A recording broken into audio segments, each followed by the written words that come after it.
Lebih lengkap soal pesan Jokowi, persaingan politik, kita kupas bersama dengan narasumber kita. Sudah hadir bersama kami di sore hari ini dengan PLH Deputi Kepala Staf Kepresidenan Ali Mohtar Ngabalin, Ketua DPW Partai Nasdem Jawa Barat Saan Mustafa, dan Direktur Eksekutif Carta Politika Yunarto Wijaya. Sore, Bapak-Bapak. Sore.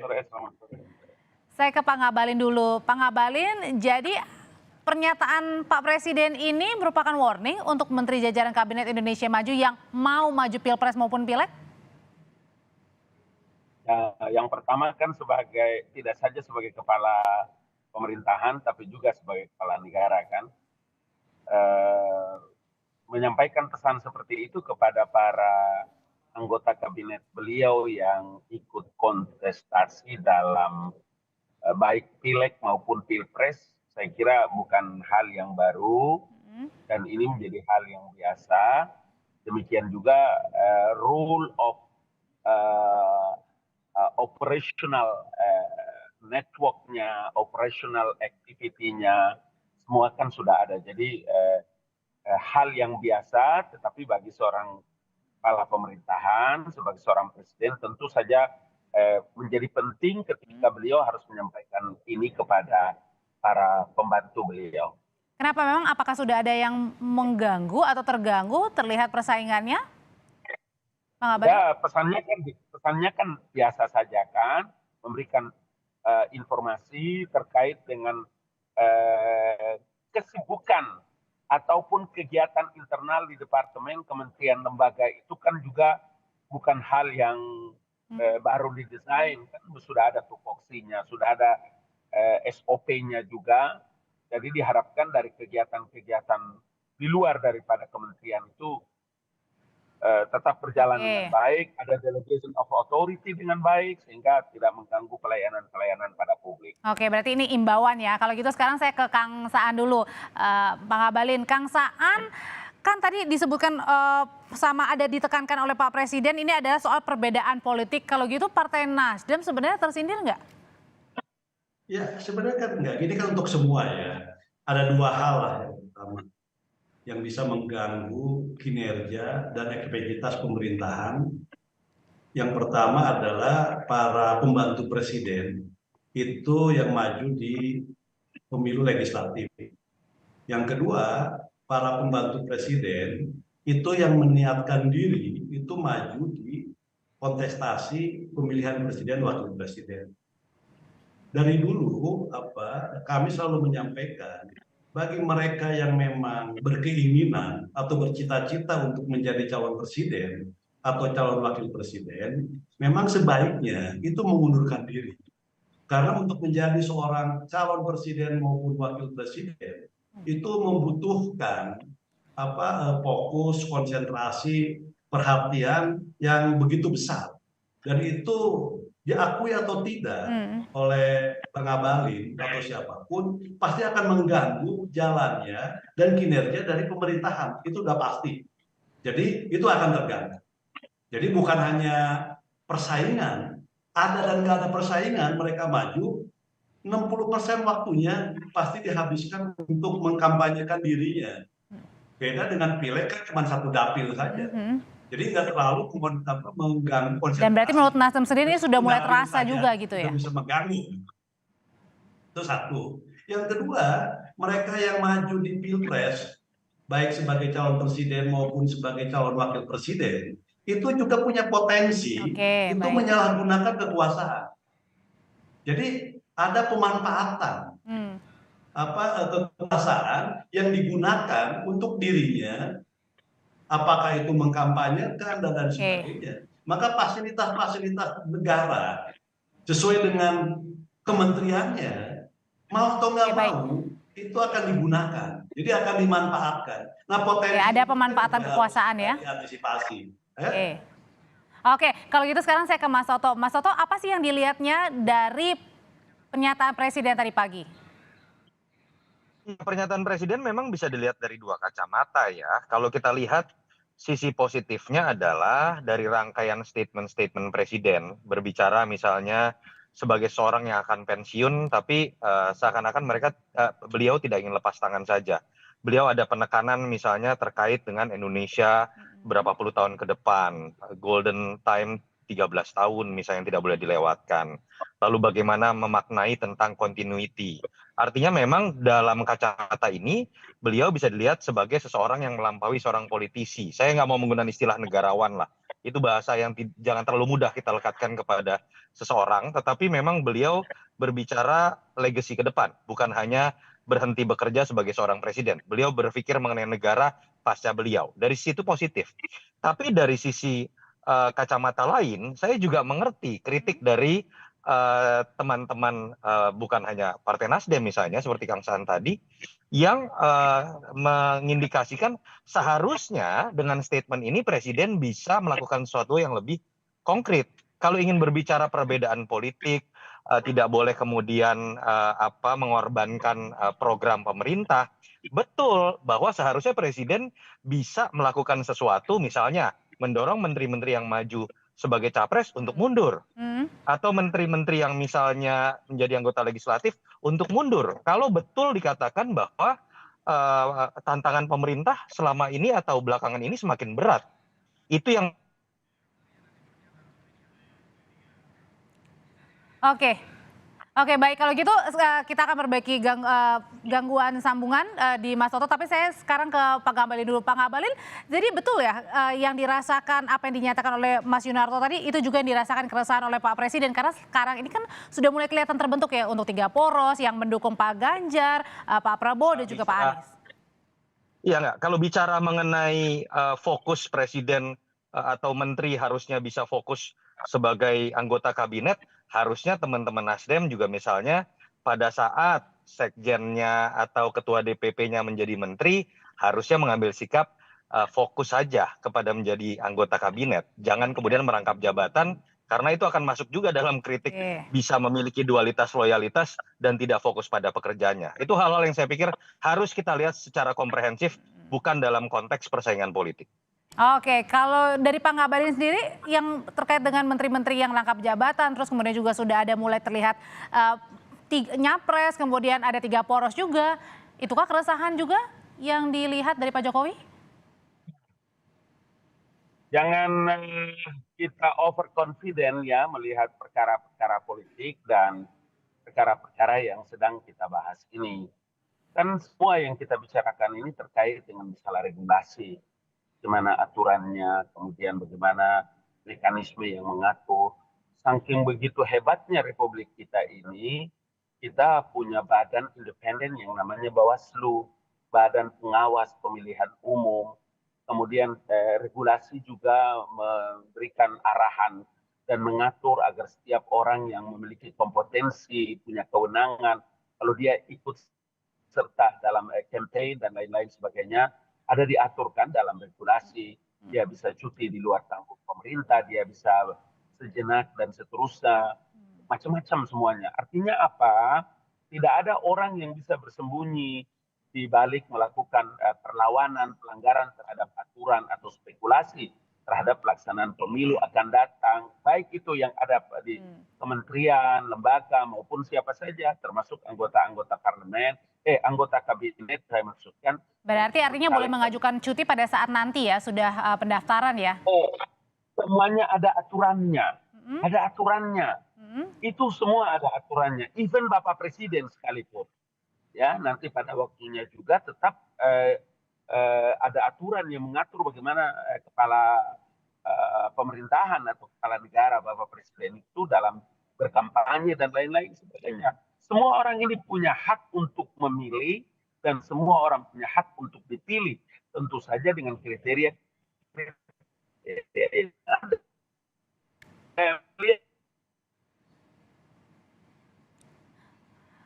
Oke, sekarang saya sudah tangkap pernyataan dari Pak Ngabalin. Penzaliman terhadap hak.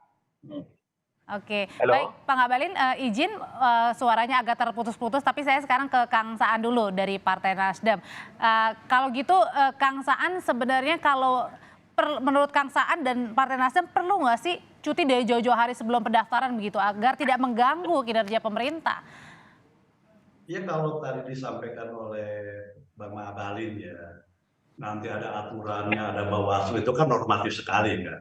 Itu artinya gini, artinya hal-hal seperti itu kalau memang sesuai dengan regulasi yang ada, kan tidak perlu juga misalnya presiden memberikan peringatan atau misalnya menyampaikan situasi kondisi keadaan ke depan yang semakin berat tantangannya.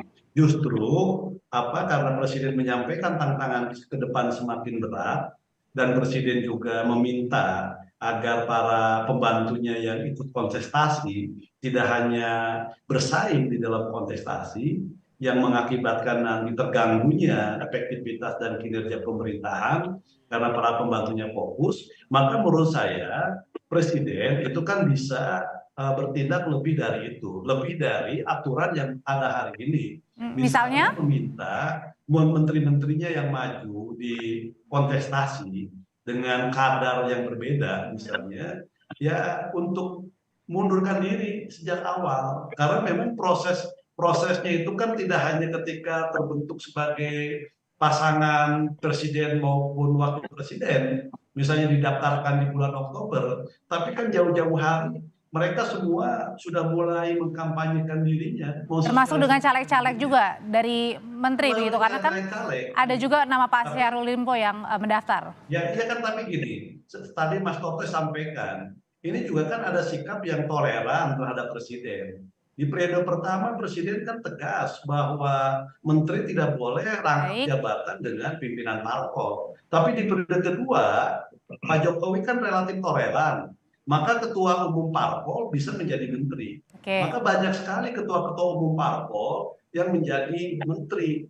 Jadi kenapa misalnya kita menyampaikan itu? Karena ketua umum saja itu dibolehkan menjadi menteri, dan tentu ini sekali lagi sudah dipertimbangkan juga oleh presiden tentang apakah akan mengganggu dan sebagainya atau tidak. Oke, berarti kalau gitu sebenarnya diterima nggak sih Pak Ngabalin, tadi ada masukan dari Partai Nasdem lebih baik cuti di awal saja agar tidak mengganggu kinerja pemerintah. Perlu nggak tuh? Ya, dua hal yang harus diperhatikan. Lagi-lagi saya ingin mengatakan bahwa aturan atau regulasi atau undang-undang ini kan kita juga yang bikin. Yang kedua, dalam setiap politik, keputusan politik selalu dinamis, bukan? Jadi mari kita jujur untuk bisa melihat perkara ini tidak saja dalam kepentingan kita. Artinya bahwa ketika ada satu keputusan politik menguntungkan pihak A, kemudian kita rame-rame mendukung pihak A. Begitu merugikan kita, kemudian kita sama-sama menzalimi orang. Tidak boleh menurut saya. Jangan menzalimi orang dengan hak-hak konstitusinya. Karena ini semua diatur. Ada aturannya kan? Kalau orang-orang itu melanggar aturan, monggo. Tapi kalau tidak ada, kenapa harus kita paksakan kemudian kita dalam ini, saya ingin sampaikan. Silakan Kang. Kalau presiden merasa tidak terganggu dengan menteri yang maju di presiden maupun wakil presiden, maupun maju di pileg, kan tidak perlu kita perdebatkan. Artinya juga presiden juga dan juga Pak Ngabalin itu tidak perlu juga melakukan berbagai komentar. Toh mereka maju nggak mengganggu, toh ada aturannya, apa dia kenapa harus dikeluhkan gitu loh. Jadi kalau memang itu semua yang disampaikan oleh Pak Ngabalin, ngapain dikeluhkan? Ngapain dikeluhkan oleh KSP? Ngapain presiden juga menyampaikan kepada publik yang ganggu? Toh semua urusan selesai. Jadi ini bukan soal pemimpin, tentu saja dong. Wajar-wajar kalau presiden sebagai pemimpin, sebagai kepala pemerintahan yang memimpin para anggota-anggota kabinet yang ikut serta ini kan normal saja. Karena jabatan menteri itu jabatan politik, bukan jabatan dalam posisi seperti kita bicara sebagai seorang manajer profesional kan. Biasa saja ada tugas-tugas deputi, ada di tugas-tugas dirjen dan lain-lain. Sudah ada SOP-nya, jadi tidak usah dikhawatirkan itu. Tidak terganggu jalannya pemerintahan. Baik, tahan dulu Pak Ngabalin dan juga Kang Saan. Saya tanya kalau gitu ya di tengah-tengah ke Mas Toto deh. Mas Toto, ini seharusnya gimana? Apalagi ditambah dengan 3 poros yang sudah sangat kelihatan ya. Ada di kabinet lagi yang mau baca pres, kemudian juga partai politik. Ini kemudian terganggu nggak sih komunikasi? Masukan saya gini aja sih. Pertama buat Bang Ngabalin ya. Jawaban Bang Ngabalin ini tidak khas Pak Jokowi. Jawabannya ini sangat berbasiskan regulasi, berbasiskan birokrasi, Pak Jokowi ini terobosan sifatnya. Dan kalau kita lihat yang sekarang sedang dituntut, termasuk oleh saya pribadi adalah betul tidak ada aturan yang melanggar. Betul dalam konteks menjadi peserta pemilu, entah capres ataupun anggota legislatif, ada Bawaslu, ada penyelenggara pemilu. Yang sedang dituntut itu kan adalah ketika keluhan seorang presiden terhadap anggota kabinetnya supaya tetap bekerja secara full, tidak terbagi, fokus pada program pemerintah. Pertanyaannya kan, kenapa Anda tidak gunakan hak Anda untuk misalnya mendorong menteri-menteri tersebut misalnya untuk mengundurkan diri? Itu kan yang biasanya dilakukan oleh Pak Jokowi, walaupun aturan memperbolehkan, tapi dia akan fokus pada apa yang disebut dengan prioritas kerja. Yang kedua, ya kalau dengan Nasdem, isu ini memang menjadi menarik. Tadi saya tantang. Saya pikir dalam konteks ini ungkapan Kang Saan betul ya, tuntutan bahwa Pak Jokowi kenapa nggak sekalian minta menteri-menteri yang nyapres atau menjadi caleg mundur saja. Tapi kan terkesan ya, kritik keras ini kenapa baru dialamatkan sekarang. Tapi Nasdem sempat menikmati yang menjadi keleluasaan diberikan oleh Pak Jokowi, yang menurut saya juga salah. Ketika Nasdem misalnya menikmati rangkap jabatan menjadi anggota kabinet juga, tapi kemudian juga rangkap jabatan menjadi pemimpin partai juga. Betul tadi Kang Saan mengutarakan keleluasan itu diberikan oleh Pak Jokowi. Loh, Nasdem kenapa tidak kemudian mengambil sikap untuk berbeda misalnya, ikut menikmati ini, sementara dalam konteks ketika sekarang berbicara menteri menjadi capres, sikap dari Nasdem cenderung berbeda. Ketika kita sudah tahulah publik bahwa kesannya sekarang ada perbedaan sikap antara Presiden dengan Bang Surya Paloh. Oke, kalau gitu setengah yang lalu, Pak Audrey, saya pernah silakan, Kang. bicara juga.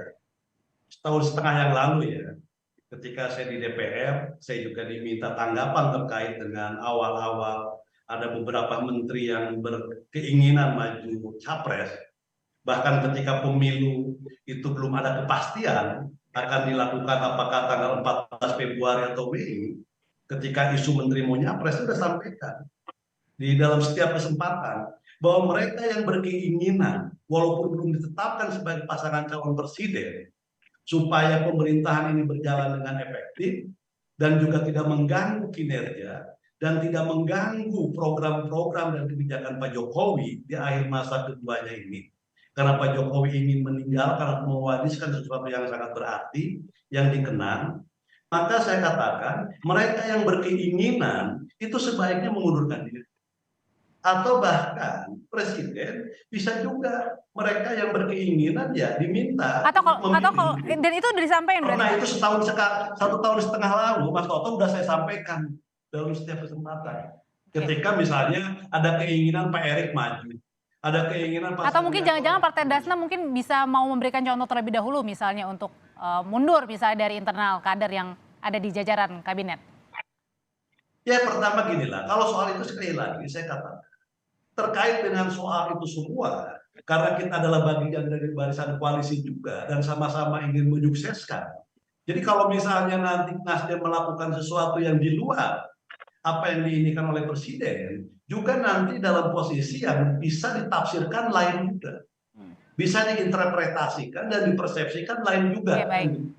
Tapi kalau itu misalnya datang dari presiden dan dilakukan sama, siapapun termasuk dari Nasdem diperlakukan sama, itu nggak ada masalah. Jadi sekali lagi Bang Abalin, ini bukan dalam konteks bicara partai per partai, tapi kita bicara ingin di akhir masa jabatannya Pak Jokowi ini yang dikeluhkan Pak Jokowi agar menteri ini semua bisa fokus, bisa konsentrasi. Kalau gitu sekarang Kang, kita sudah tangkap. Kalau gitu kalau dari Pak Ngabalin sendiri gimana? Apakah ini mungkin Pak Jokowi mau gini, Pak Jokowi itu usernya. Jadi kalau Pak Jokowi sendiri merasa aman dengan kinerja para menterinya, ya saya kira normal saja. Kan yang bisa mengetahui apakah sebuah kementerian lembaga atau para anggota kabinet itu efektif atau tidak efektif itu kan ya kepala pemerintahannya, presidennya. Dan kemudian kalau presiden atau ini mungkin bisa dibilang cara halus dari Pak Jokowi, Bang Abalin. Ya, kita punya pemimpin ini kan juga punya kultur, mereka juga punya adab. Jadi kalau pas beliau menyampaikan pesan seperti itu, ya Makanya tadi saya dari awal bilang, jangan kita overconfident dalam memberikan penilaian atau mengomentari perkara-perkara seperti begini. Karena yang tahu itu Presiden Jokowi terhadap kinerja para menteri, kepala lembaga, dan lain-lain sebagainya. Jadi, dan ini perkara bukan barang baru pertama kali kita hadapi pemilu dan para menteri seperti ini. Sudah berkali-kali kita sudah punya pengalaman. Tidak usah terlalu overconfident untuk bisa mengomentari masalah ini. Biasa-biasa saja. Baik. Kalau gitu Mas Toto, bagaimana seharusnya harus disikapi ke depan supaya tidak gaduh nih di dalam internal kabinet sendiri? Ya, saya harus mengatakan sebaliknya ya, bahwa kalau memang tidak ingin ini gaduh, tidak ingin dikomentari berlebihan, Pak Jokowi nggak usah ngeluh. Artinya kan kalau seperti kata Bang Ngabalin, ini biasa-biasa saja, sudah berapa kali pemilu, Presiden menganggap misalnya menteri baik-baik saja, ya tidak usah mengeluh dan mengeluarkan statement ini sampai kemudian Kompas perlu membahasnya. Artinya apapun dukungan terhadap Jokowi. Tapi mungkin ini kali Mas Toto, kan bisa saja ketika menteri misalnya maju pileg maupun pilpres kan bisa juga menggunakan powernya, kekuasaannya kan? Loh, betul, itu yang maksud saya menjadi kritik yang normal-normal saja harus diterima oleh kuping pemerintah juga. Bahwa sudah menjadi sebuah logika awam. Ketika ada orang yang sedang berkuasa, lalu kemudian ikut dalam pertarungan, ada potensi terjadi penyalahgunaan kekuasaan di sisi sebagai peserta pemilu. Di sisi lain sebagai pejabat publik pasti waktunya akan terambil, tersita. Jadi ini logika yang harus dijelaskan secara baik-baik saja, bukan kemudian dengan menggunakan bahasa bahwa hanya presiden yang tahu, tidak usah dipertanyakan. Tidak, publik harus mempertanyakan. Apalagi ketika presiden sudah mengeluhkan hal tersebut. Benar. Tapi teman-teman seperti Bang Ngabalin mengutarakan argumentasi kuat di balik itu. Baik, silakan singkat kalau gitu Pak Ngabalin. Gini, maksud saya begini. Indonesia ini kan memang luar biasa. Acara seperti hari ini juga, apa-apa yang dilakukan oleh para menteri atau anggota kabinet dalam setiap pemilu pilpres maupun pileg ini kan bukan untuk pertama kali. Tidak ada yang dikeluhkan. Yang disampaikan presiden itu bukan karena ada urusan kegaduhan atau bukan ada keluhan, tidak.